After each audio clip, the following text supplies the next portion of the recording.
রোদে গাছগুলাই হয়েছে, কিছু শাক রান্না করবো। বাচ্চাটা অসুস্থ, তো শাক ওরা মোটে খেতেই চায় না। তো চিন্তা করলাম আজকে কিছু শাক রান্না করি।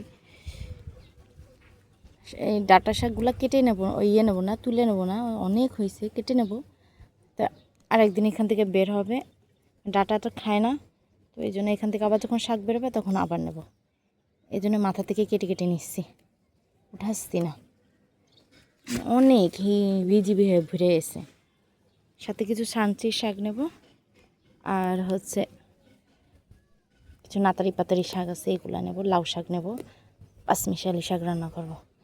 যেহেতু মানুষ দুইজন, অল্প একটু রান্না করলে হয়ে যাবে।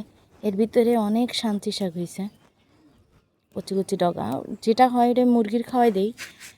তারপরে অনেকগুলা থেকে এসে, আর এই গাছগুলা ফুল বেরোয় এসে, এই যে এটা নাতারি পাতারি শাক বলে। তারপর এখান থেকে কিছু নেব, শাক মিলায় রান্না করলে না পাঁচমিশালি অনেক শাক একসাথে রান্না করলে আমার কাছে বেশি ভালো লাগে। আর এর সাথে যদি পেপুল শাক থাকতো তাহলে তো কথাই নাই, পেপুল শাকটা নাই,